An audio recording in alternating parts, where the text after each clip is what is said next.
por dolor cervical o un tumor en el límite cervical. Entonces, tenemos que conocer la anatomía del cuello. Primero, ¿cuáles son los límites?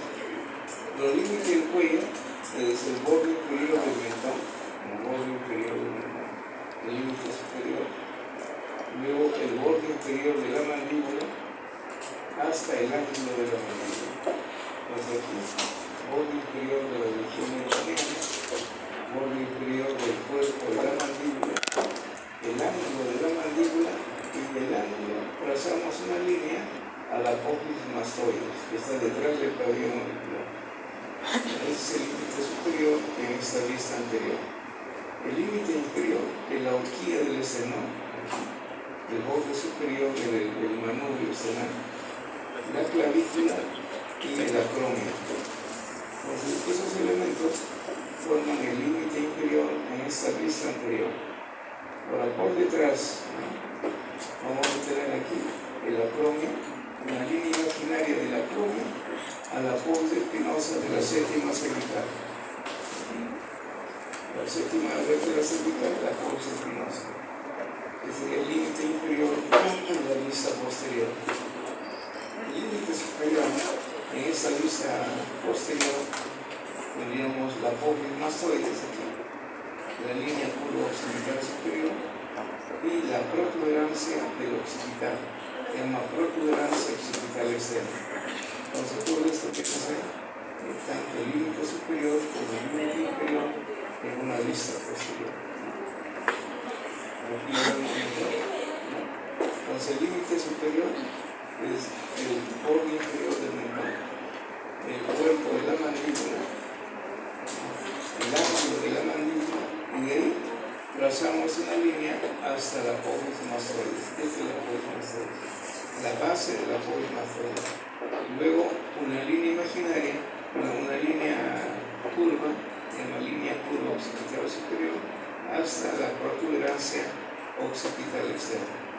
Todo esto viene a ser el límite superior. Entonces, si el tumor se presenta por encima de esta línea, ¿no? Sería una lesión tumoral ya de la cabeza, ya no es del cuello. El cuello es lo que es un límite superior. El límite inferior sería la horquilla del esternón, la clavícula, el acromio, y del acromio trazamos una línea imaginaria a la apófisis espinosa de la séptima cervical. Hay pacientes que vienen con tumores a nivel de la cápsula, eso ya corresponde al cirujano de tórax, no por debajo de la clavícula, en el territorio del cirujano de tórax, o cirujano de parte blanda, el cirujano es el oncólogo, porque hay tumores por debajo de la clavícula. Ahora, ese límite superficial, pero ¿cuál es el límite profundo? Este es el límite palpable, no puedo palpar todo esto, no puedo palpar esto, pero hay un límite profundo, eso ya no lo podemos palpar, solo podemos explorar con tomografía. Se quitan los límites que acabo de mencionar. Ahora, aquí está el límite profundo. El límite profundo es la base del cráneo, hasta aquí es cuello. ¿De qué elementos forman el límite profundo en la parte superior? Es la base del cráneo. Esta base del cráneo se refiere al hueso occipital, todo el que es el hueso occipital. Cuando nosotros llegamos a operar hasta encontrar el hueso occipital, el tumor atraviesa el hueso occipital, pasa y ingresa a la cavidad ya entre el nervio cirujano. Hay tumores que de la región cervical, tumores malignos, que destruyen el hueso y entran al endocráneo. Ahí entra el nervio cirujano y el cirujano de cabeza y cuello. O tumores del endocráneo que salen a través del hueso, destruyendo el hueso hacia el cuello. Entonces puede ver a ambos tipos de tumores, generalmente son malignos. Entonces a esa parte le llaman escama del occipital, por esta zona. Por delante es el agujero magno o agujero occipital, los cóndilos del occipital aquí, entonces los cóndilos, y la apófisis basilar del occipital. Esto se llama apófisis basilar, ¿no? Entonces tenemos es el hueso occipital, todo le pertenece al hueso occipital. Lateralmente va hasta hay unas apófisis aquí, se llaman apófisis estiloides, pero eso ya es del temporal. La apófisis estiloide del hueso occipital, la base, ¿no? Y hacia adelante tenemos otra apófisis, se llama apófisis pterigoides.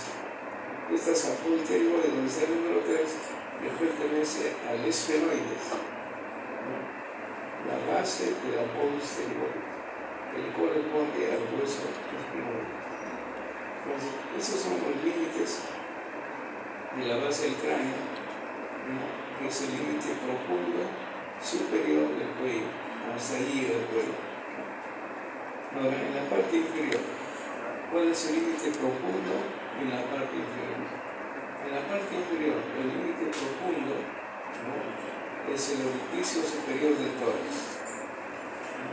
Entonces hay tumores del cuello que ingresan al tórax. Un cáncer de glándula tiroides no crece, invade el tórax a través de este orificio. O tumores del mediastino. Mediastino es el espacio entre ambos tumores. Hay tumores del mediastino que ascienden y invaden el cuello a través de este orificio. Entonces, el límite inferior profundo, ¿no? En la parte medial es el orificio superior del tórax. ¿Y quién forma ese orificio? El manubrio esternal, el borde superior del esternón. El borde superior del esternón. La primera costilla y la primera vértebra torácica. Esos elementos forman el orificio superior del tórax, borde superior del esternón, el manubrio, primera costilla y la primera vértebra torácica. Entonces nosotros tenemos pacientes con tumores de glándula tiroides, benigno o semimaligno, que ingresan dentro del tórax. Entonces ahí entra el cirujano del tórax, abre el esternón, hay una sierra para cortar el esternón, corta el esternón y lo abre como dos hojas de la puerta, coloca un separador y a medida que va abriendo así, nosotros podemos visualizar que ingresa del cuello al mediastino. Ellos retiran el tumor del tórax y nosotros retiramos la parte cervical y sale todo en bloque y nos partimos el tumor. Pero luego el cirujano de tórax cierra el esternón. Eso se llama esternotomía, ¿no? Lo cierra con alambre quirúrgico, cierra el tumor. Ahora, entonces este es el límite inferior profundo, pero en la parte medial, en la parte central. Hay límites laterales profundos a los lados. Entonces, ¿cuál es el límite inferior? Profundo, pero lateral. Entonces, este es el orificio superior del tórax, ¿no? El esternón, las costillas, la primera costilla y la primera vértebra torácica. Pero lateralmente, aquí tenemos otro límite inferior, profundo, pero lateral. Ese es el vértice de la axila. Hay tumores del cuello que atraviesan el vértice de la axila y aparecen en la región axilar. Los tumores de la región axilar invaden a través del vértice y llegan al cuello. Entonces vamos a tener como límite profundo en la parte central, el límite profundo inferior, en la parte central el orificio superior del tórax y lateralmente los vértices de la axila. Cuando examinamos a un paciente debemos considerar los relieves, ¿no? Aquí por ejemplo tenemos al esternocleido más severo, ¿no?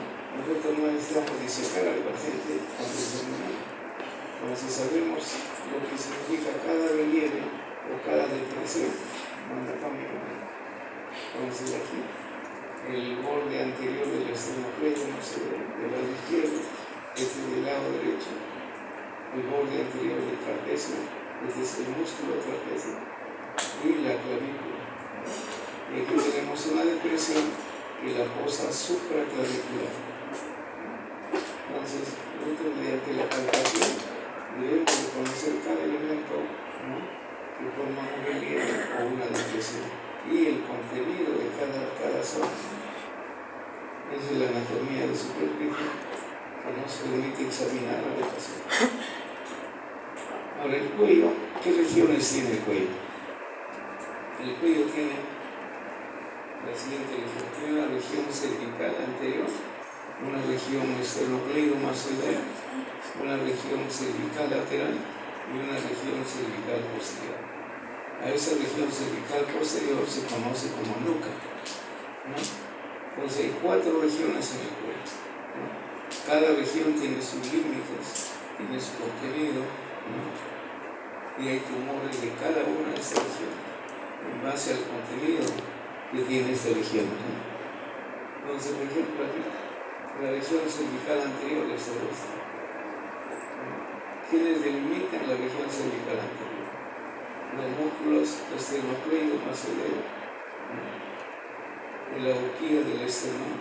La horquilla es el borde superior del manubrio esternal, es de la horquilla del esternón. De arriba es el borde inferior de la mandíbula. Es el borde inferior de la mandíbula, esternocleidomastoideo de ambos lados, o desde la región cervical anterior.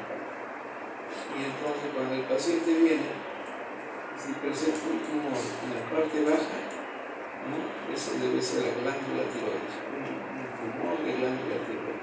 Si está un poco hacia la parte central de esta región, tumores de la laringe, tumores de laringe, ¿no? Y por encima habrá tumores de los músculos, ¿no? Hay un tumor que se llama quiste del conducto tirogloso, en la parte de debajo del mentón, quiste del conducto tirogloso, porque la glándula tiroides nace en la base de la lengua, y luego eso, durante la vida embrionaria, la glándula tiroides desciende hasta el cuello, pero ese conducto debe desaparecer, pero a veces no desaparece el conducto, persiste, se llena de saliva y el paciente viene por una tumoración quística lleno de saliva por debajo del mentón, en el quiste del conducto tiroides. Entonces la patología de este triángulo es conocida de acuerdo al contenido que tiene esta zona. Luego tenemos la región esternocleidomastoidea. Es toda la zona que ocupa el músculo esternocleidomastoideo, pero su borde anterior, su borde posterior, la clavícula y arriba la apófisis mastoidea, esternocleidomastoidea. Entonces, ¿qué tumores tenemos aquí? Tumores del músculo, que llaman sarcomas, ¿no?, o tumores de los vasos sanguíneos, hemangiomas, que están dentro del músculo. Entonces tenemos patología de esta región. Luego tenemos la región cervical lateral, su límite es la clavícula, el trapecio, el borde anterior del trapecio y el borde posterior del esternocleidomastoideo. Esta es la región cervical lateral. ¿Qué vamos a encontrar aquí?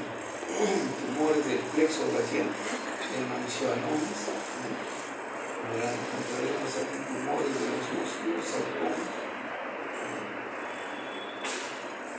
También podemos encontrar adenopatías, ganglios linfáticos invadidos por cáncer. Que cuando un cáncer de tiroides da metástasis, las células viajan a los grupos ganglionarios que vamos a mencionar luego. Entonces hay pacientes que vienen con tumor de la glándula, con cáncer de tiroides, con metástasis a los ganglios linfáticos.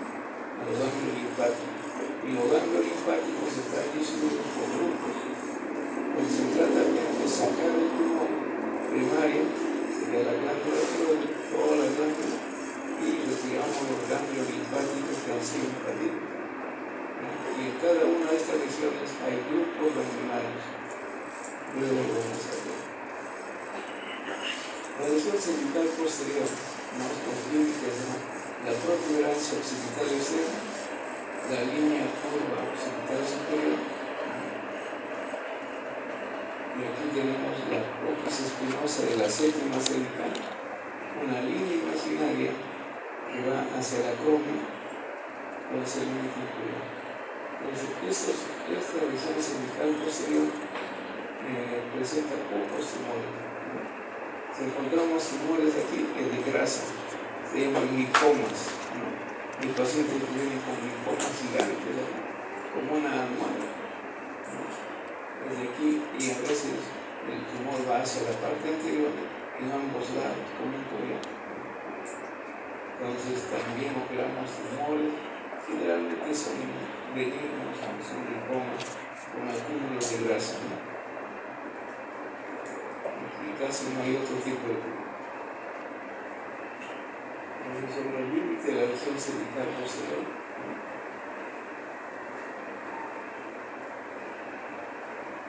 la región cervical anterior, vamos a ver la región cervical anterior.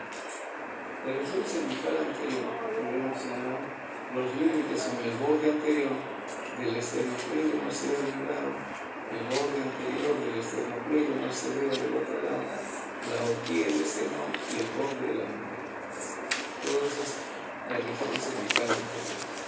Pero esta región cervical anterior se divide o lo divide el hueso ioides. El hueso ioides se ubica a este nivel y divide esta región en una región supraioidea y en una región infraioidea. Región supraioidea y región infraioidea.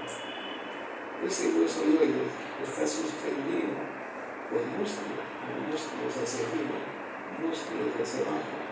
No tiene articulación con ningún hueso. Es un punto de inserción para músculos que vienen de la clavícula o del esternón, se insertan aquí, y hay músculos que salen del ioides, van hacia la mandíbula o hacia la base del cráneo. Entonces es un hueso en forma de U, pequeño, tiene dos astas o cuernos, las astas superiores pequeñas, ¿no? Y las astas posteriores son mucho más grandes. Este es el cuerpo del ioides, el cuerpo del ioides, ¿no? Es el asa menor y el asa superior. Tiene un borde superior, tiene un borde inferior. Entonces, aquí tenemos dos regiones, supraioidea y la región inferior. Hay enfermedades de patología de la región superior, lo que le dije, el quiste del conducto tiroideoso a este nivel. Y aquí tumores venenosos o malignos de glándula tiroides y de la laringe. Entonces, aquí, el plano en el cual se encuentra la región supraioidea es un plano horizontal.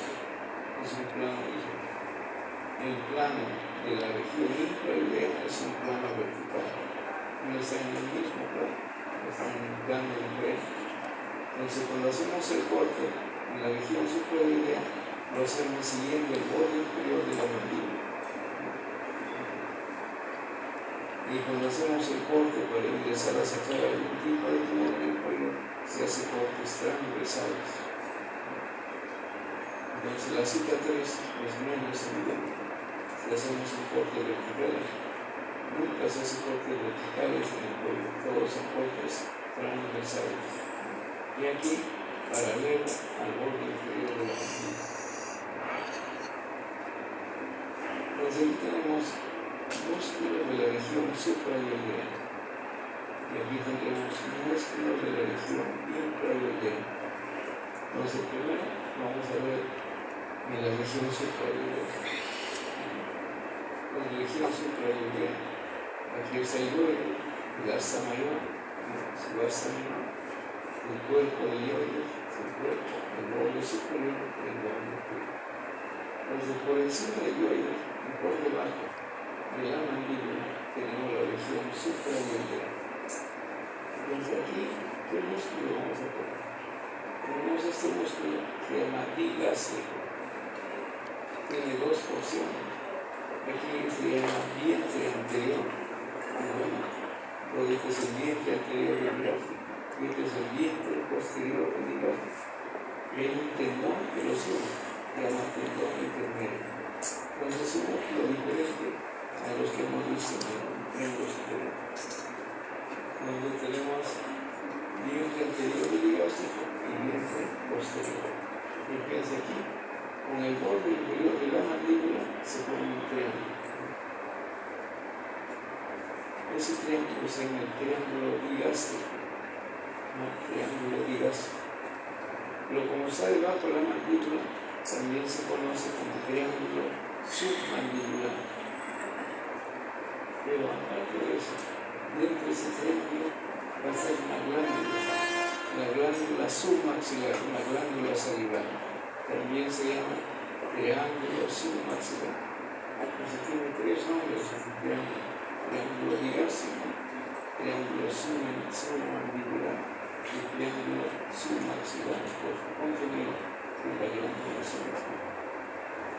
Paralelo al vientre posterior tenemos otro músculo. Son músculos pequeños, ¿no? El número 3 es el músculo estiloideo. ¿De dónde viene este músculo estiloideo? De la polioestiloides de la base del cráneo. Al comienzo más de en la base del cráneo,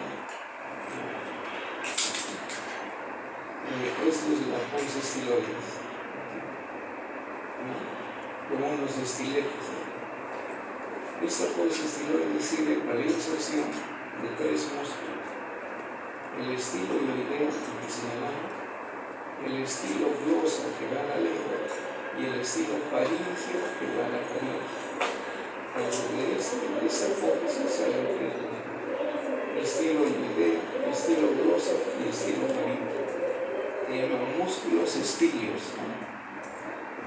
O ramillete de oído largo.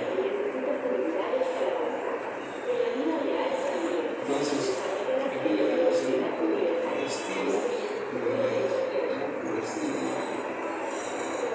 solamente tiene un así, la de la pons estiloides al cuerpo del dedo. Luego tenemos otro músculo que aquí en la mano más profunda. Aquí tenemos este músculo, se llama miloideo. El músculo miloideo. Este músculo miloideo le llaman diafragma de la boca. Es como si se separa la cavidad oral del cuello. Se llama diafragma de la boca.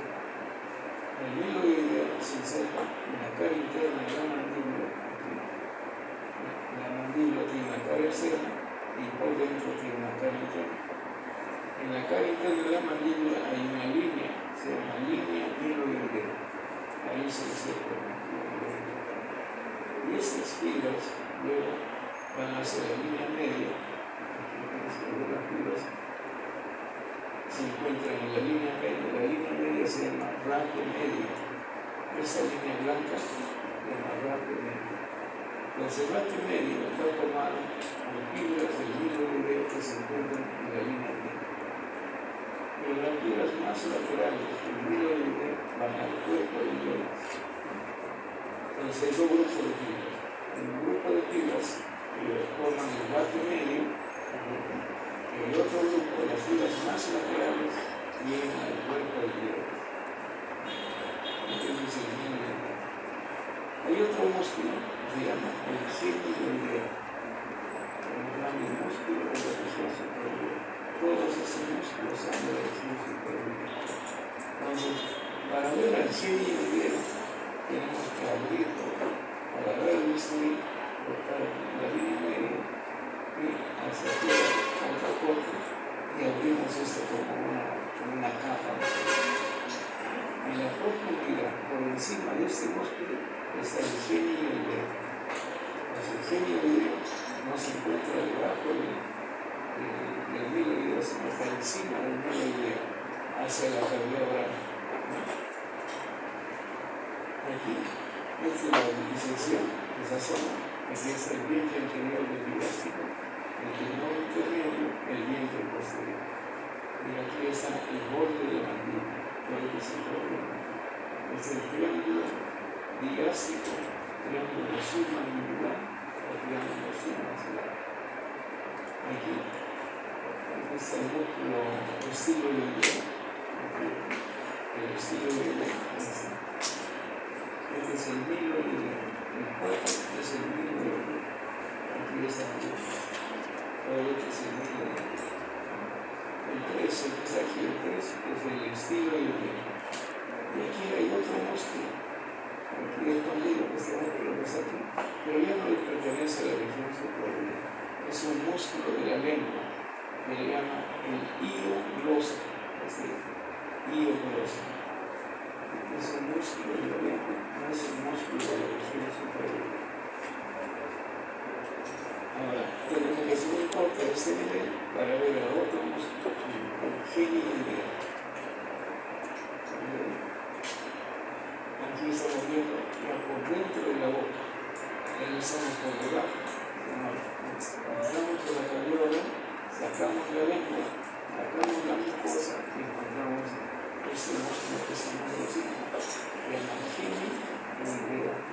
¿Por qué se llama genio? Porque aquí hay una prominencia ósea que se llama apoxigenio. Hay 4 apófisis, 2 superiores y 2 inferiores. Se ve el checar con la apoxigenio. Genio significa rodilla. Músculo genioideo. Está por encima del miloideo. Y esta sería la línea miloidea. Estamos aquí en la cola interna de la mandíbula y donde se inserta el miloideo se llama línea miloidea. Ahí se inserta el miloideo. Veis aquí la glándula submaxilar, que es una glándula de la región supraoidea. La glándula que está aquí. Esa glándula ingresa está ingresando parte de la glándula hacia el piso de la cavidad. Este es el piso de la cavidad. Hay una prolongación de la glándula submaxilar, que aquí tiene su conducto, se llama conducto de Wharton. El conducto de Wharton es un conducto de secreción de la glándula. Y la salida pasa hacia la glándula. Porque aquí tenemos el conducto de Wharton. Entonces, cuando levantan la lengua, ¿no? Hay 2 orificios abajo. A veces sale un chorro de saliva cuando levantan bruscamente la lengua. Ese es el conducto de Wharton. Vamos a ver esto.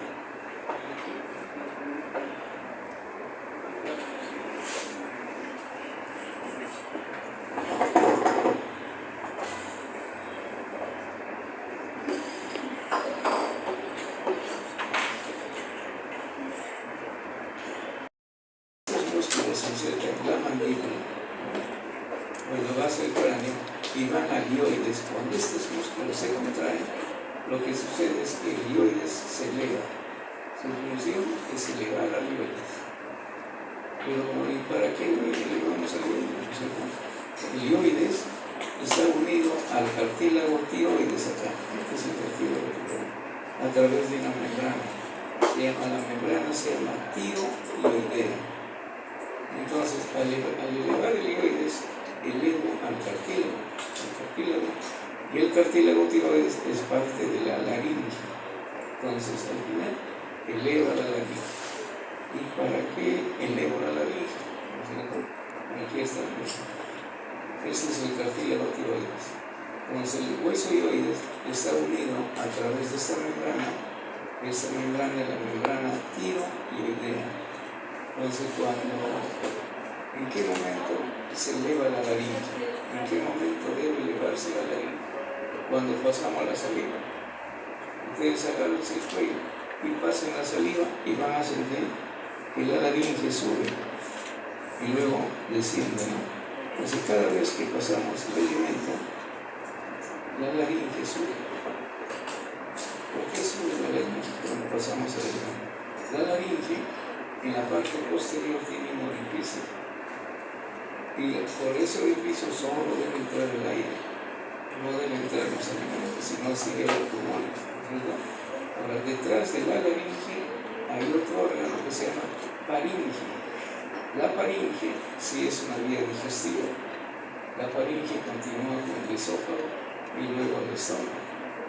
Entonces, cuando deglutimos, el riesgo es que los alimentos pueden entrar a la vía respiratoria. Entonces ahí empiezan los atoros, empieza uno a toser hasta eliminar el cuerpo extraño. Generalmente en los ancianos ese reflejo se va perdiendo, ¿no? Entonces se eleva la laringe, se cierra el orificio, hay otro cartílago que se llama el islote, cierra el orificio herméticamente, pasa el alimento y luego, una vez que ha pasado el alimento, se desciende la laringe y se abre el orificio para poder respirar. Entonces, el objetivo de elevar el hioides es elevar a la laringe por esta membrana. ¿Y cuál es? ¿Por cuándo elevamos? Cuando pasamos los alimentos hacia la vía digestiva. Y lo elevamos para que el orificio por donde entra el aire a la laringe se cierra herméticamente y no se produzca un pasaje del cuerpo extraño a la vía respiratoria, ¿no? Pero con el tiempo este reflejo se pierde, ¿no? El paciente, ¿qué dicen los pacientes ancianos? Se atoran con frecuencia, están comiendo y se atoran. ¿Qué ha pasado? Hay alimento que toda la vía respiratoria y el pulmón que está lleno de aire a través de los músculos de la respiración comprime al pulmón y el aire sale a presión y elimina el cuerpo extraño. Pero a veces ya elimina el cuerpo extraño, pero queda la sensación y sigue la tos, ¿no? Hasta que pierde o disminuye la sensibilidad. Entonces la función de los músculos supraglutinos es elevar los hioides y indirectamente elevar la laringe, ¿no? Para evitar que los alimentos pasen a la vía respiratoria. Otra pregunta aquí. ¿Quién inerva estos músculos? El nervio radial. Al diente anterior del digástrico inerva el nervio que inerva el miloioideo. Hay un nervio que se llama nervio miloioideo. Aquí inerva al miloioideo y al vientre anterior del digástrico. Estos dos son inervados por el nervio miloioideo. Aquí inerva al vientre posterior del digástrico. El que inerva al vientre posterior del digástrico también inerva al estilo ioideo. Estos dos son inervados por el nervio facial. El nervio facial es el séptimo nervio craneal. ¿Cuántos nervios craneales tenemos? 12 pares de nervios craneales. Y el séptimo nervio se llama nervio facial y inerva a estos dos músculos, al estilo ioideo y al vientre posterior del digástrico. Faltaría el otro músculo, el genioideo. El genioideo es inervado por una rama de C1. C1 es una rama nervio espinal, que sale entre el atlas y el hueso occipital. Ese nervio C1 directamente viene y inerva esto. Entonces pregunta, inervación del genioideo con el C1. Es el primer nervio espinal de la región cervical. Aquí, en la disección, vemos al vientre anterior del digástrico, que es el vientre anterior. Y aquí está el miloioideo, el hioides está aquí. Este es el miloioideo, el rajo medio de la aquí. Aquí está el vientre posterior del digástrico, vientre anterior y vientre posterior. Aquí la pongo más suave. Y aquí tenemos el borde inferior de la mandíbula. Aquí sería el triángulo digástrico, el triángulo submandibular. Fíjense que esta es la glándula salival. La glándula salival se llama glándula submaxilar. En un día, ¿cuánto de saliva producimos? 1,5 litros de saliva diaria. Pero no lo vemos. epitiloglútico. O sea, para alimentarnos necesitamos saliva. Para hablar necesitamos salivación. Entonces, esta glándula es una glándula salival mayor. La otra glándula salival mayor son las parótidas, que están delante del pabellón auricular. Y otra glándula es la que está debajo de la lengua, se llama sublingual. Hay tres glándulas grandes, mayores: la submaxilar, la parótida y la sublingual. Independientemente de estas glándulas que son gigantes, en comparación hay glándulas salivales menores que están en toda la mucosa de la cavidad oral, en el paladar, en el piso de la boca, en la mucosa de la parte lateral de la cavidad. Está lleno de glándulas salivales pequeñas, ¿no? Y hay cáncer de su glándula submaxilar, hay cáncer de parótida, cáncer de glándula sublingual y el cáncer de glándulas salivales. Entonces nosotros encontramos todo tipo de tumores de cabeza por el mundo. Desde aquí tenemos la glándula submaxilar. Fíjense, aquí vemos una arteria, esta arteria de aquí, que es la arteria facial. Es una rama de la carótida externa. Esta arteria que está por aquí es la carótida externa. La carótida externa tiene en el cuello la arteria tiroidea superior, esta arteria, la tiroidea superior, esta. Tenemos la arteria lingual, hay una arteria lingual, esta de aquí. La arteria lingual, rama de la carótida externa. La arteria facial, esta de aquí, pasa por encima del vientre posterior del digástrico y aparece aquí en el triángulo submandibular o triángulo digástrico. Va a irrigar a esta glándula y luego la arteria facial se va a la cara, ¿no? Da una rama submentoriana que se llama submentoriana y termina irrigando los elementos blandos de la cara. Entonces, cuando sacamos la glándula submaxilar, también cortamos a la paciente, porque esto no tiene múltiples ramas, entonces hay múltiples anastomosis. Nosotros podemos llegar hasta la carótida externa. Del otro lado hay anastomosis que van a llegar a este lado del cuello. Se puede ligar las dos carótidas externas, pero la interna no podemos ligar. ¿Por qué la carótida interna lo liga? Porque liga el cerebro. Si ustedes ligan la carótida interna por equivocación, provocan un infarto y un hemisferio cerebral. ¿Y dónde van a terminar? En piedras gordas de Santa María. Imagínense, el paciente entra sano por un tumor de ritmo y termina con problemas de. Entonces, ahora, ¿cómo diferencia la carótida externa del cerebro? Quien tiene ramas es la carótida externa. Entonces busca su problema. Por aquí está la tiroidea superior, este debe ser la carótida externa. Pero me aseguro, busca otra rama, la lingual. Ahí está, porque a veces esta tiroidea superior nace en el tronco, no nace en la carótida externa. ¿Y qué pasa si yo pienso que esto es la carótida externa y ligo la carótida externa? Ahí el parto cerebral, ¿no? Problemas que pasan. Entonces me aseguro viendo por lo menos dos ramas y para decir esta es la carótida externa. ¿Y cuando ligo la carótida externa? Pacientes vienen con herida de baño en la cara, hay un sangrado masivo y no hay forma de bloquear ese sangrado. Entonces tengo que entrar aquí, hay un triángulo que se llama el triángulo carotídeo, hago un corte y busco la carótida externa y lo ligo y calma el sangrado. Puedo ligar las dos carótidas externas. Aquí está el triángulo digástrico.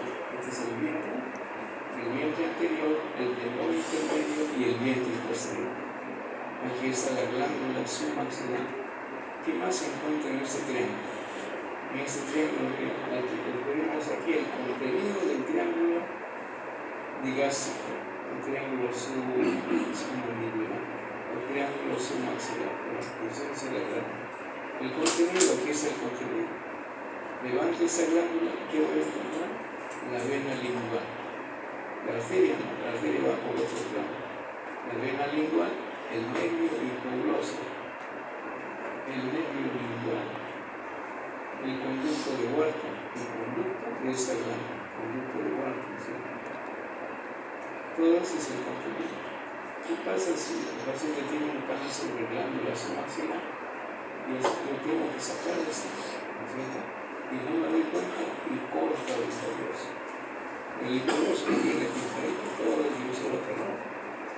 Entonces, ¿qué pasa si corta el hipogloso? El hipogloso, ¿qué número de parte viene? El 12. El facial es el 7. El hipogloso es el número 12. Y eleva el hipogloso a la lengua. La lengua es como músculo, ¿no? Si corto eso, la mitad de la lengua de ese lado se paraliza. Solo la mitad puede mover. ¿Y qué pasa si corto los 2 hipoglosos? La lengua se paraliza. ¿Y para qué nos sirve la lengua? Para hablar. Para pasar el alimento. Y si está paralizado, no va a poder discutir, ¿no? Entonces, debemos preservar al medio hipogloso. Cuidado, no tocar. Aquí está el hipogloso que no por aquí. Hace una curva y entra por aquí. Y a partir de aquí ya se va la lengua. Se hace profundo. Pues debemos cuidar de todo su caliente del hipogloso. Aquí hay un triángulo que se llama triángulo carotídeo. El triángulo carotídeo está dado por el vientre posterior del digástrico. El lomo iodeo, que es este músculo, y el esternocleido macedeo que debe ser. Esternocleido macedeo, homo iodeo y vientre posterior del digástrico. Todo esto es el triángulo carotídeo. Ahí tenemos a la carótida común, el tronco, la carótida externa, la carótida interna, la vena yugular interna, el nervio hipogloso, y entre estos dos está el nervio vago, que es el 10º nervio craneal. Si yo separo la vena yugular interna de la carótida, aquí, ahí voy a encontrar al nervio vago o el 10º nervio craneal o leucogástrico. Entonces tengo que cuidar todos estos elementos cuando retiro un pulmón. Puedo ligar la yugular interna, no hay problema. Hay otras venas que drenan el territorio que le corresponde a la yugular. Entonces, primero, aquí tenemos el triángulo digástrico. El límite del triángulo digástrico, ustedes tienen que poner vientre anterior del digástrico, vientre posterior del digástrico y borde inferior. Es el límite.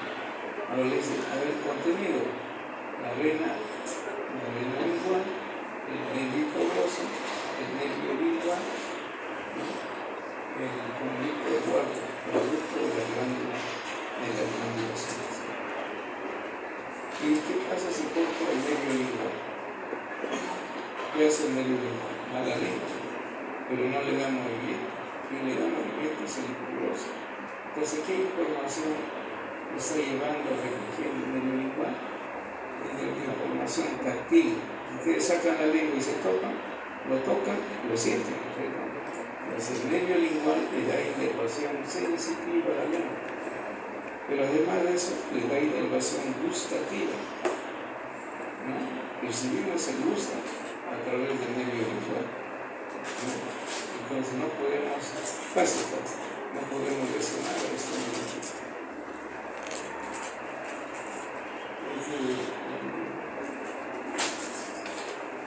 Entonces vamos a ver ahora la región infrailiaca. Esta es la región infrailiaca. En la región infrailiaca tenemos 4 músculos. Aquí hay 4 músculos. En un primer plano, ya tenemos este músculo. Este músculo se llama homoioideo. ¿Dónde nace? En el homóplato. En el homóplato, en el borde superior del homóplato. Y aquí tiene 2 vientres y tiene un tendón intermedio. Se llama vientre inferior del homoioideo, tendón intermedio del lomo iliaco y vientre superior. Fíjense el hombro y el hasta el hueso de ahí. Otro músculo es este de aquí. Va del esternón y de la clavícula va hacia el iliaco. Entonces este músculo antiguamente se conocía como externo, cleido y iliaco. Pero ahora voy a quitar la parte de la clavícula y el externo y iliaco. Mismo que está como externo y iliaco. Porque esos dos músculos están en un plano superficial. Retiro esos dos músculos y encuentro un plano profundo. Y a este lado es el plano profundo. Aquí ya se ha retirado el plano superficial. Estamos aquí con el plano profundo. Este músculo se llama externo tiroideo, porque va al cartílago tiroides. Aquí hay una línea. Aquí hay una línea. Se llama externo tiroideo. Termina ese músculo y comienza inmediatamente otro músculo en la misma línea. Se llama tiroideo. Entonces tenemos 4 músculos, 2 en el plano superficial, homoideo y externo-homoideo. Entonces retiramos estos 2 músculos y encontramos un segundo plano que está formado por el externo tiroideo y el tiroideo. El tiroideo termina en el dedo. La función de estos músculos es descender al ioides. Para deglutir, debe descender. Ahora, quien desciende al ioides son estos músculos. Se van a encargar de descender al ioides. Es en el primer plano.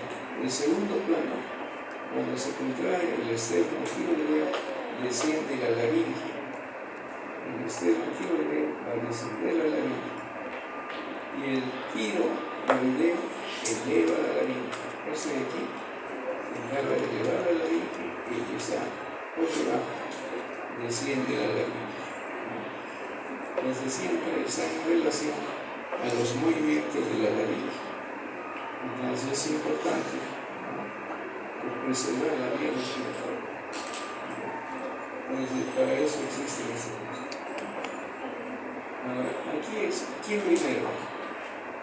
Quien lo va a inervar es, aquí va a haber un asa, se llama asa cervical.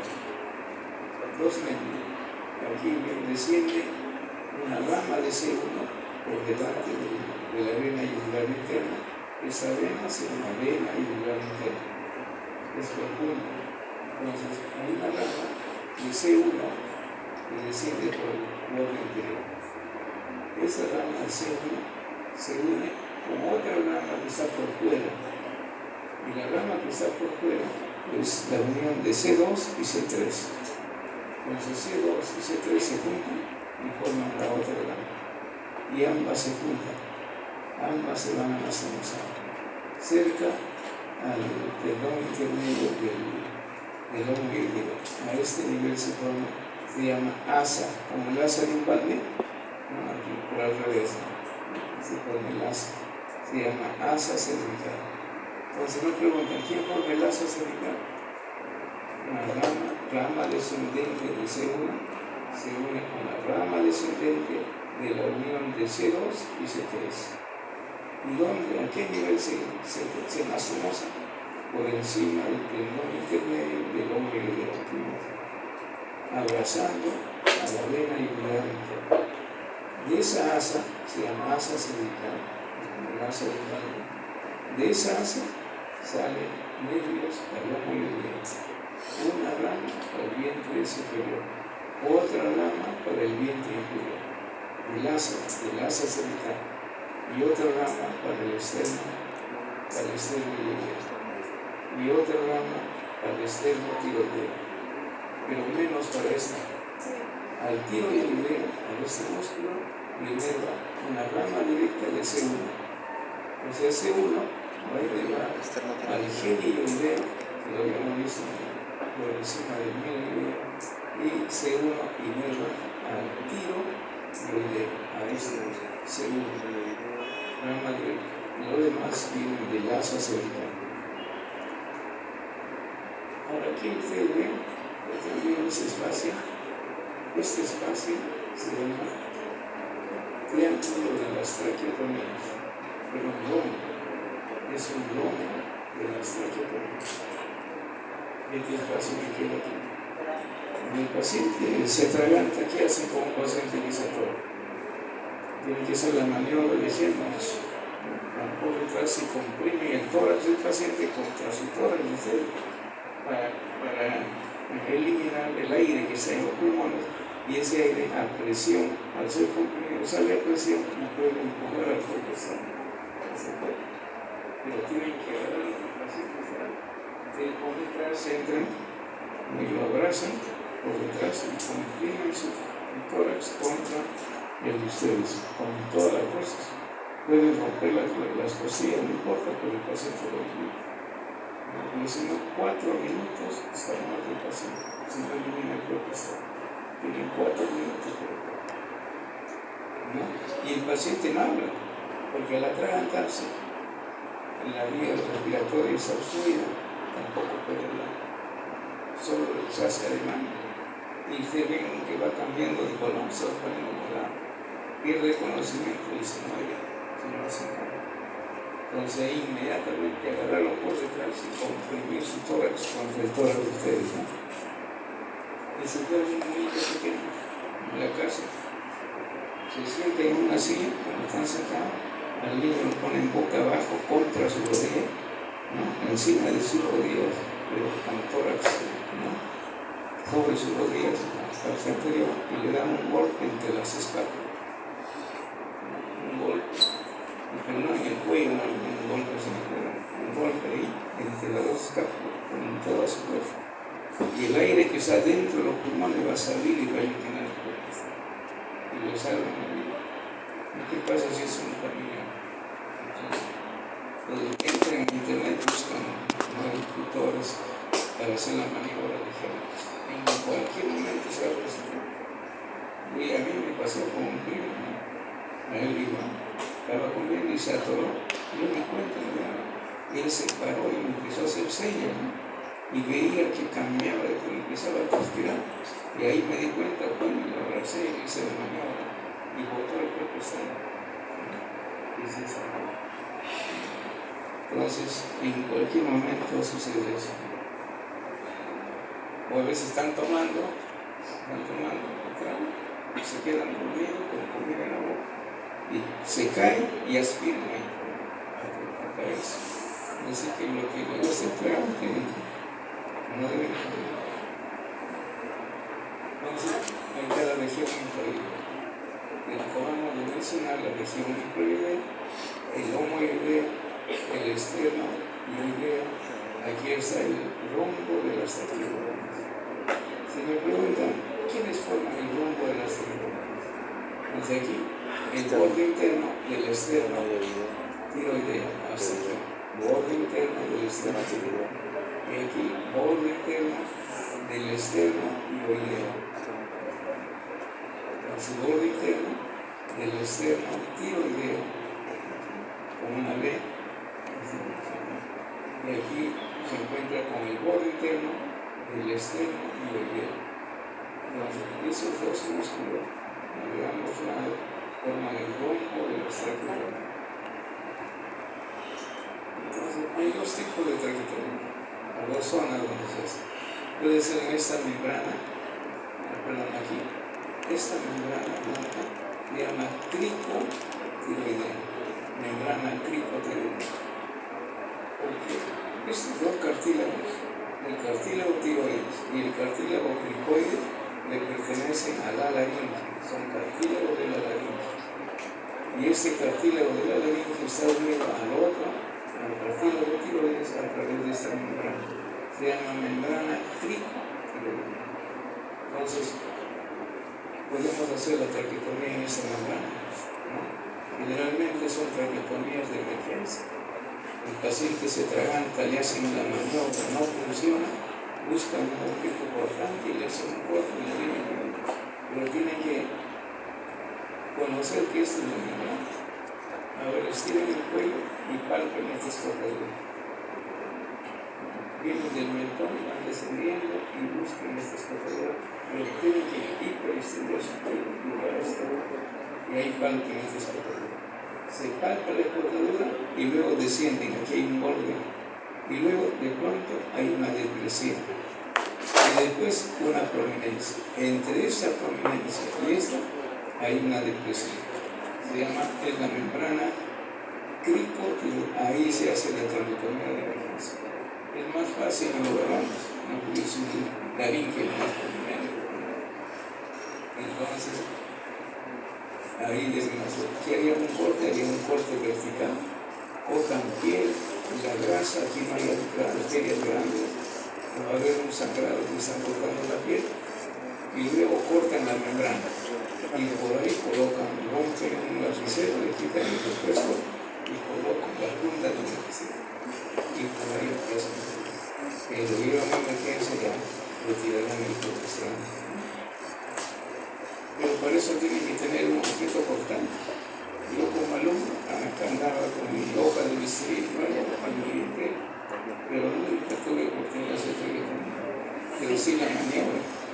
Después ya terminé de estudiar, ya eliminé la maniobra funciona.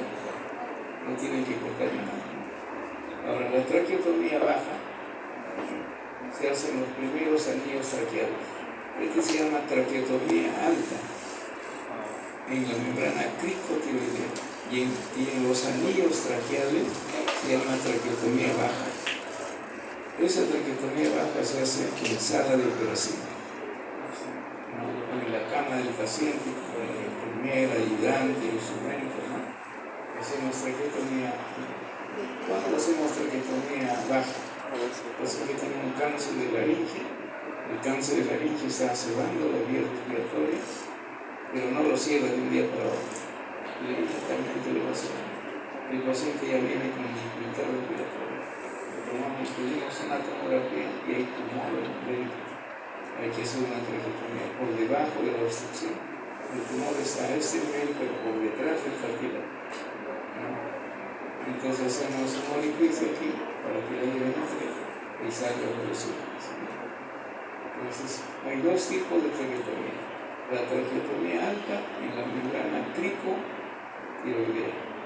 También se llama traqueotomía de emergencia. La traqueotomía baja es en los anillos traqueales. Puede ser por encima, la glándula tiroides. La glándula tiroides tiene forma de una letra H. Tiene un lóbulo derecho, un lóbulo izquierdo y un istmo. El istmo es el tejido que une este lóbulo con el otro lóbulo. Lo que vemos aquí es el istmo de la glándula tiroides. A veces el istmo es grande, nos vamos por debajo, o vamos por encima. Desplazamos al istmo hacia abajo y buscamos los primeros anillos. A veces es más fácil llevar el istmo hacia arriba, lo vamos desplazando lentamente y buscamos estos anillos traqueales. ¿Por qué lo hacemos en sala de operación? Porque la tráquea es profunda, la tráquea no se palpa. Esta membrana lo puedo palpar, pero la tráquea ya se va hacia atrás, se pega a la columna. Entonces entrar a hacer una traqueotomía en la calle aquí, porque aquí hay vasos sanguíneos.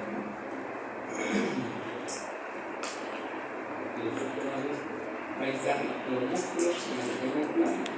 En el primer plano está el hombroideo y los dos vientres, el hombroideo y en el mismo plano el esternoideo, el esternoideo y el hombroideo. En el segundo plano el esternotiroideo y el tiroideo. Son 4 músculos. Y en el plano profundo están las vísceras, ¿no? Tenemos la membrana tiroidea, todos los elementos del rombo. ¿Qué elementos encontramos en el rombo? Los anillos traqueales, el istmo de la glándula tiroides, la membrana cricotraqueal, el cricoides, la membrana cricotiroidea, el cartílago tiroides y la membrana tiroidea. Todos dentro del rombo de los traqueotomias.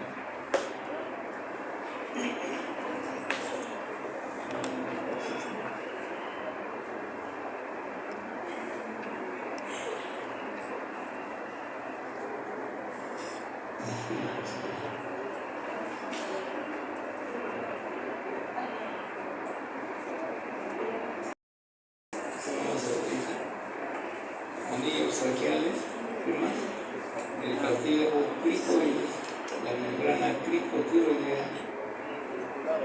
el cartílago tiroide, la membrana tiroidea. Ustedes pueden palpar esto, aquí en el borde anterior, una depresión y este redondo, con una evidencia redondeada se palpa. La tráquea es bien difícil de palpar, salvo que sea un paciente bien delgado y es palpable. Todo eso debe estar aquí, en el triángulo anterior del cuello, la región anterior del cuello.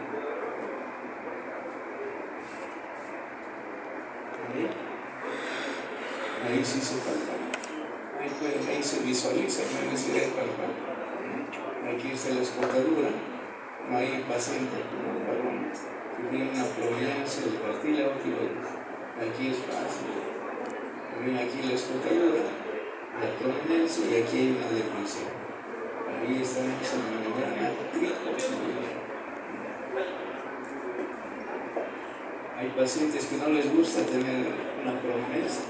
Hay cirugía para bajarla, ¿no? Para visitar esta parte anterior del cuerpo.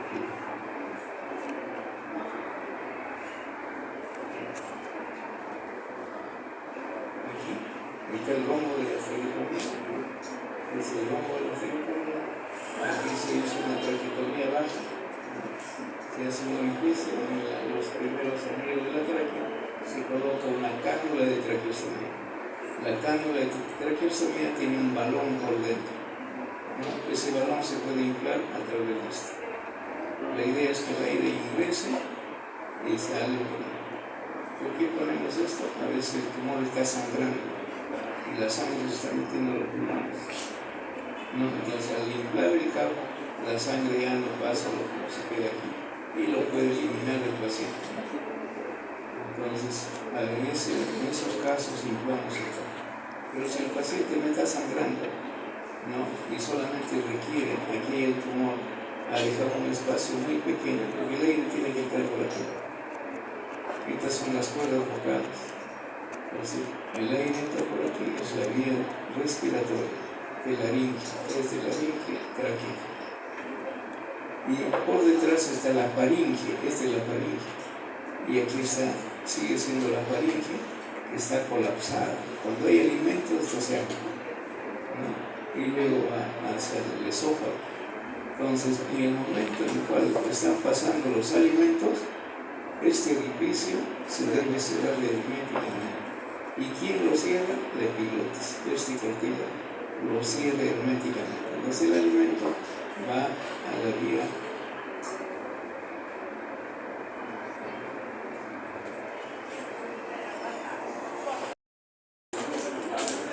Entonces, aquí vemos, ¿no? Ahora, cuando colocamos una cánula de traqueotomía al paciente, hay que decirle que no va a poder hablar, porque este balón evita que el aire llegue a la cuerda vocal. Y si la cuerda vocal no se mueve, porque esta cuerda vocal se mueve por la presión del aire, y como no hay presión, el paciente no puede hablar. Entonces le dice, vamos a hacer una traqueotomía y vamos a colocar esta cánula y usted no va a poder hablar, ¿no? Si este es pasajero, una vez que se retira, ya el paciente puede hablar.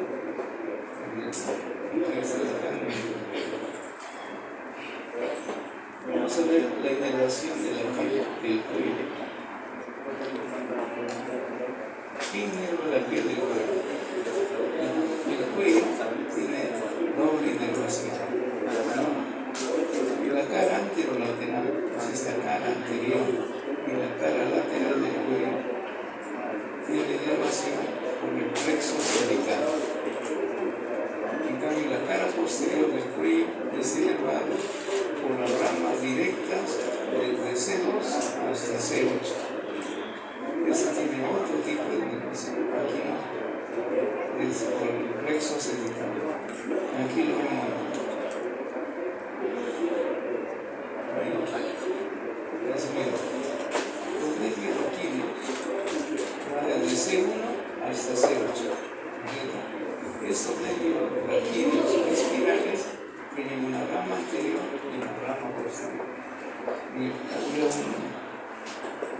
Y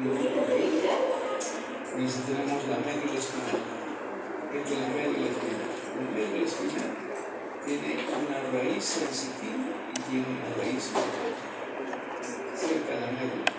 Pero estos dos se juntan aquí y ahí se llama nervio espinal o nervio raquídeo. Es el nervio espinal o nervio raquídeo. Ahora, de este nervio espinal salen dos ramas, una rama posterior y una rama anterior. Esta rama anterior es la que va a formar el plexo cervical. Igual el plexo braquial, quédese cuando definimos plexo braquial. El plexo braquial está formado por ramas anteriores, ¿no? De C5, C6, C7, C8 y T1. No decimos ramas posteriores. Entonces, estas ramas anteriores se van a encargar de inervar la cara anterolateral del cuello. Y la rama posterior va a inervar la piel de la región cervical posterior. Entonces tienen orígenes diferentes, pero ambos son mixtos. ¿Qué significa mixto? Que tienen fibras sensitivas y tienen fibras motoras. Ambas ramas tienen fibras sensitivas y motoras. Donde está la diferencia está aquí, en la raíz. La raíz posterior es sensitiva, la raíz anterior es motora, pero aquí se mezclan y aquí ya salen los lados. Entonces, quien va a inervar la cara anterolateral, esta cara anterolateral, la cara anterior y la cara lateral son ramas anteriores de C1 a C4. Y estas se organizan formando el plexo cervical. Entonces el plexo cervical, cuyas raíces son estas, va a inervar la cara anterior y la cara lateral del cuello. En cambio, la cara posterior del cuello, la piel de la región cervical posterior, tiene otra inervación, tiene el nervio, y no las ramas anteriores que forman plexo, sino las ramas posteriores. Ya no de C1 a C4, es de C2 hasta C8. C2, C3, C4 hasta C8. Y cada uno de estos inerva solo un segmento. C7, un segmento, C6, otro. Claro, hay superposición, ¿no?, de recojo de información. Pero esa inervación se llama inervación segmentaria o segmentos. En cambio, aquí se llama inervación radicular o ramas. ¿Qué nervio se inerva la piel anterolateral? El nervio occipital menor, el nervio estacional, el nervio auricular mayor, la que está debajo del ángulo de la mandíbula, el nervio cervical transverso, la parte anterior del cuello, y los nervios supraclaviculares, el área que está por encima de la clavícula. Y cada uno de estos tiene sus raíces. Entonces, cara anterolateral, plexo cervical, con esos 4 nervios. Cara posterior, piel de la parte posterior del cuello, desde C2 hasta C8. Esas son ramas posteriores, ¿no?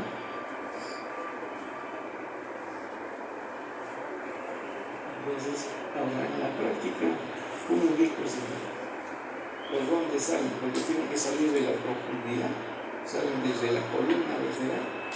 Entonces el plexo cervical tiene ramas cortas y tiene ramas largas. Las ramas largas del plexo cervical son estas, porque vienen desde la profundidad para inervar la piel del cuello. Son las ramas largas del plexo cervical. Las cortas se quedan inervando los músculos del cuello y la profundidad. ¿Dónde lo voy a ubicar? Busco primero al esternocleido más severo. Busco más o menos el punto medio del borde posterior. Hay tras un área de 1 centímetro de diámetro, y de esa zona van a salir los nervios que hemos señalado. Por ejemplo, el primer nervio, este de aquí, se llama el occipital menor. El nervio occipital menor es esta del nervio occipital menor. este es ¿Cómo ubico al nervio occipital menor? El ubico en el borde posterior del extremo medio del nervio occipital menor, la línea central. He recortado el dibujo, pero no los puse en los niveles. Entonces, este nervio, esta línea le pertenece a este, el nervio occipital menor.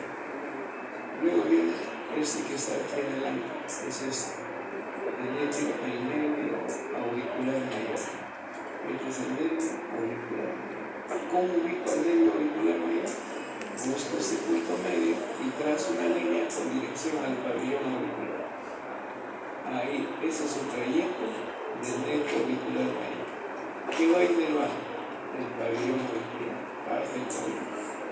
La piel del ángulo, la piel que cubre el ángulo de la mandíbula, también va a ir debajo. Entonces, cuando operamos y hacemos la resección de tumores malignos, podemos sacar como estos nervios. Y el paciente al día siguiente no recibe todo. No siento el pabellón, la parte inferior. Se va a tocar y no lo va a sentir. Y a veces andamos por sobre y no van a percibir su dolor. No se pondrán mirando el espejo, pero están vivos. Entonces, ese es el nervio auricular. Tratamos de preservarnos al máximo hasta donde se pueda, pero si el tumor ya es invadido, ahí tiene que ser. Entonces, ¿qué otro nervio? Este nervio de aquí, el nervio cervical transversal. Este nervio cervical transversal, este de aquí, tiene una rama ascendente y una rama descendente. La rama ascendente lleva la piel de la parte anterior del cuello, pero la parte superior. Y la rama descendente la parte inferior, de la cara anterior del cuello. Luego tenemos el nervio, estos nervios de aquí, se llaman supraclaviculares. El supraclavicular medio, el supraclavicular intermedio y el nervio supraclavicular lateral. Tres nervios supraclaviculares. Cada uno de estos se va a dividir en múltiples partes. Estos se encargan de inervar la piel que está por encima de la clavícula.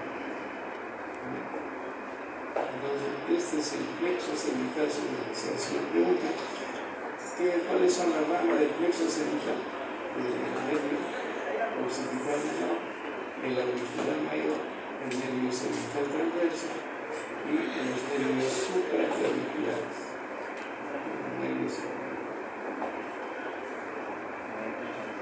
Hay un nervio, el nervio accesorio, ese no forma parte. El nervio accesorio es el nervio craneal número 11. El facial, ¿qué número era? 7. El vago, 10. El vago es 10. El hipogloso, 12. Ven aprendiendo, por eso me digo que no. Yo dejo de ir al hospital para venir aquí, pero quiero que lo aprendan. Traten de aprender, traten de coger la información. No lo dejen para un día antes del examen. Entonces, y este es el 11. El nervio accesorio es el 11. ¿Qué inerva el nervio accesorio? Antes se llamaba nervio espinal. Este nervio va a inervar aquí al trapecio. Este nervio lo debo cuidar cuando trabajo en el cuello. ¿Qué pasa si corre este nervio? Se paraliza el trapecio. ¿Y qué hace el trapecio? Mantiene el hombro en un mismo equilibrio. ¿Qué va a pasar si corre? El trapecio se paraliza y el hombro se cae. Y eso le va a generar dolor crónico de por vida al paciente. Y le va a llamar, doctor, no me pasa nada. ¿Qué toma? Toda su vida.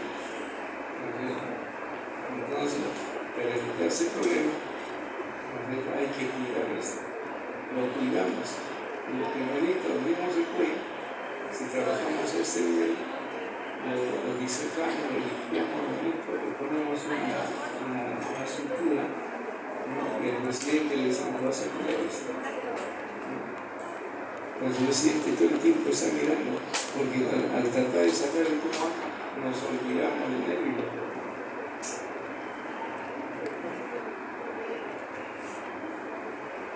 Vamos aquí, en la bisección, aquí está el esternocleido más severo. Buscamos el punto medio, ¿no? Ahí sale el occipital menor, siguiendo el doble posterior, y se va a encargar de inervar la piel quizá por detrás del pabellón. Inerva la piel y se quita detrás del pabellón auricular. El auricular mayor del pulmo trazamos una línea con dirección al pabellón. Ahí este es el nervio auricular mayor. ¿Qué inerva? Inerva el pabellón, la parte inferior, inerva la piel del ángulo de la mandíbula y la piel que está por debajo. Aquí está el nervio cervical transverso, su rama ascendente, su rama descendente. Que inerva la parte anterior, la piel de la cara anterior del cuello.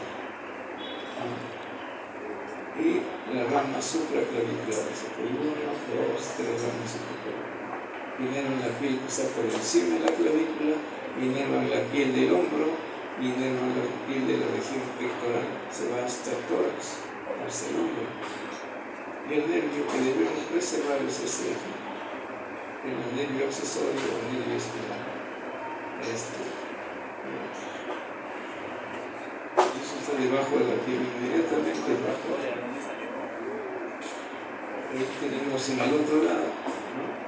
El esternocleido más severo del lado izquierdo, el trapecio del lado izquierdo, la clavícula por aquí, y el cervical transverso, la rama ascendente, descendente, el nervio auricular mayor, la rama supraclavicular, el nervio accesorio y la cara profunda de la cabeza. Otro nervio ligado. Entonces, la nomenclatura actual de los nervios supraclaviculares es medial, supraclavicular medial, supraclavicular intermedio y supraclavicular lateral. Antes era anterior, medio y posterior. Ahora es medial, intermedio y lateral. El nervio accesorio está justo por detrás. El transverso es este, el auricular mayor, el occipital. Todas son ramas sensitivas. ¿Cuáles son los planos anatómicos? El plano de disección. Primero es piel, ¿no?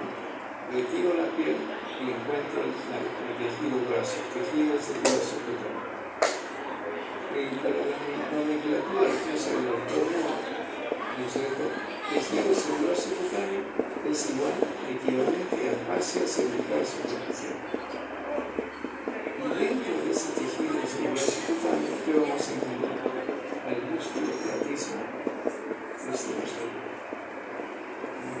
Vamos a encontrar el plexo cervical, las ramas del plexo cervical. Vamos a encontrar la vena yugular externa y la vena yugular anterior. Todo esto es el contenido que se encuentra dentro del tejido celular cervical, que es equivalente a la fascia cervical superficial. Entonces, este músculo está dentro del tejido graso, por eso no lo hemos mencionado como músculo suprayoideo ni músculo infrayoideo. Es en un plano superficial. Entonces, cuando abrimos el cuello, cuando encontramos, lo primero que encontramos es piel y debajo grasa, y dentro de ese tejido graso está este músculo. Es un músculo laminar, es muy delgadito, ¿no? Y tiene pocas fibras musculares.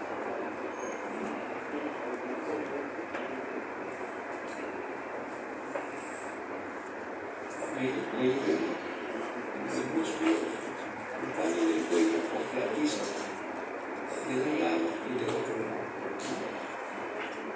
Y ese músculo en la parte inferior se inserta en la fascia del músculo pectoral mayor. No tiene inserción en el hueso, pasa por delante de la clavícula, no tiene inserción en la clavícula, se inserta en la fascia del músculo pectoral mayor. Y luego asciende, y las fibras más mediales, estas fibras, se cruzan a nivel del mentón. De un lado pasa al otro lado y pero aquí tiene inserción en la mandíbula, tiene algunas fibras de inserción en la mandíbula. Pero el gran grupo se va cerca al ángulo de los labios. Este ángulo de los labios se llama comisura labial. A 1 centímetro por fuera hay un tendón. A ese tendón, un centro tendinoso, se llama modiolo. Ahí termina la actividad de este músculo, el modiolo, por fuera de la comisura labial. Entonces, cuando este músculo se contrae, ¿qué pasa con la comisura labial? ¿Se eleva o desciende? Desciende. ¿Y eso qué gesto es? ¿De tristeza o de alegría? De tristeza. Por eso este músculo le llaman el músculo de la tristeza. Entonces, toda la característica del músculo labial, hasta dentro del tejido solar subcutáneo, es inervado por la rama cervical del nervio facial. La rama cervical. El nervio facial tiene 5 ramas: la rama temporal, la rama cigomática, la bucal, la marginal de la mandíbula y la rama cervical. La que va al cuello, es la que va a inervar. Entonces, aquí inerva el platismo, se pone la rama cervical del nervio facial. ¿Cuál es la función de este músculo? Tensar la piel del cuello, tensar la piel. Y desciende la mandíbula, porque se acerca la mandíbula en algunos puntos, y desciende la comisura labial. Expresa tristeza, tensión, estrés.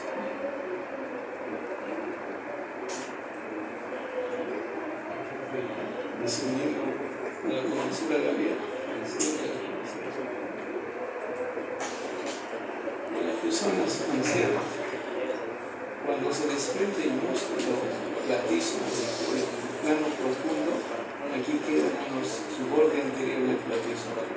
Este es el borde anterior del platísimo. Entonces los cirujanos plásticos trabajan aquí y hacen rejuvenecimiento de la piel del cuello. ¿Qué hacen? Hacen un borde por debajo del mentón, por ahí ingresan hasta la horquilla, como un bolsillo, disecan en los bordes anteriores del platismo y luego juntan los bordes aquí. Lo juntan en la línea media y desaparecen este cuello. Eso se llama rejuvenecimiento de la piel del cuello.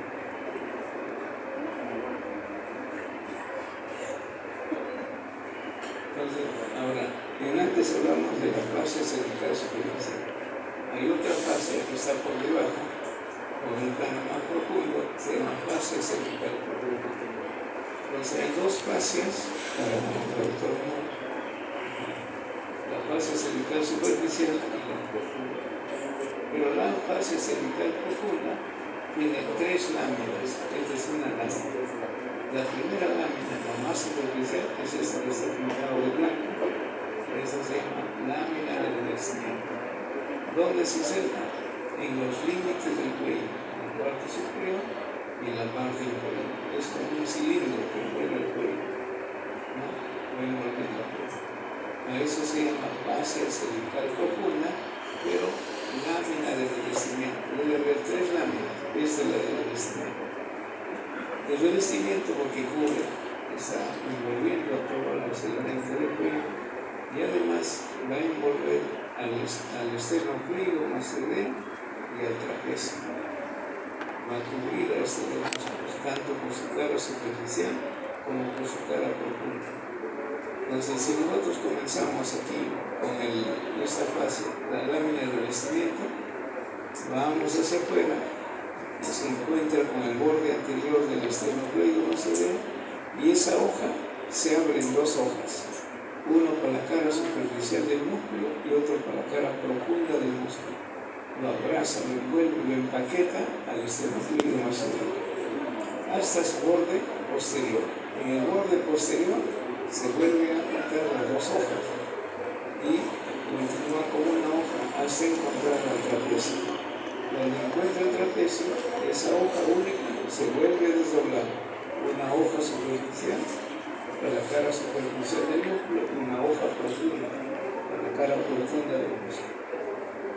Es de la hoja, la lámina de revestimiento. Todo eso dice aquí, envuelve el esternocleido maxilar y la prótesis. Ahora, ¿quién lo perfora? Esta vena, la vena yugular externa, que está perforando, va descendiendo, es superficial, y esa vena tiene que desembocar en la vena subclavia, y la vena subclavia es profunda. Entonces, esta vena tiene que perforar esta hoja para hacerse profunda y terminar en la vena subclavia. ¿Quién más perfora? La rama del plexo cervical, la occipital menor, la perforada viene de la profundidad, lo perfora para inervar la piel de esa zona. El nervio auricular mayor también lo está perforando para inervar la piel del tobillo y del ángulo de la mandíbula. El nervio cervical transverso que viene de la profundidad también perfora para inervar la piel de esa zona anterior. Y las ramas supraclaviculares también están de la profundidad hacia la superficie. Y en la parte posterior, desde C2 hasta C8, va a perforar a esa fascia. Entonces, de la fascia o lámina de revestimiento. Nos faltan 2 láminas, ¿no? Es lo mismo la fase de revestimiento. ¿Cómo se forma la vena yugular externa? Esta es la vena yugular externa. Pues, ¿dónde se enfoca la vena yugular externa? En la subclavia. En la vena subclavia. ¿Cómo se forma la vena yugular? Pues a nivel de la región temporal, por delante del pabellón y un poco hacia arriba, está la región temporal. Ahí existe una vena que se llama vena temporal superficial.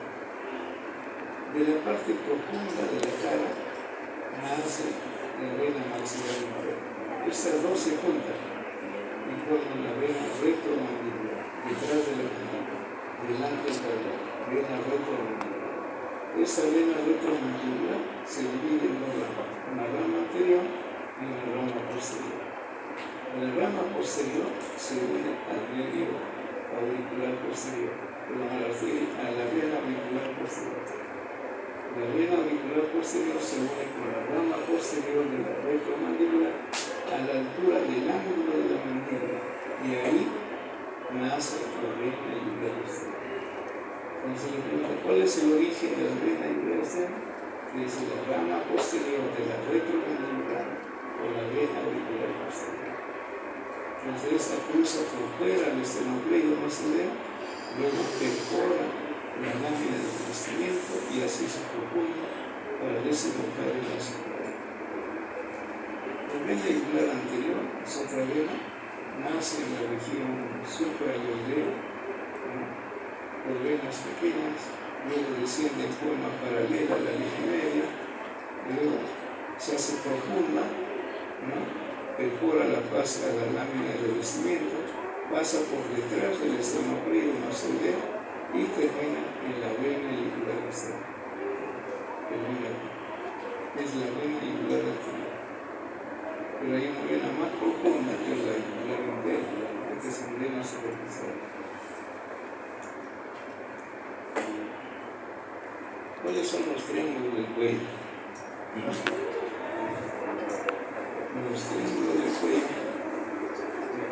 Un descanso de la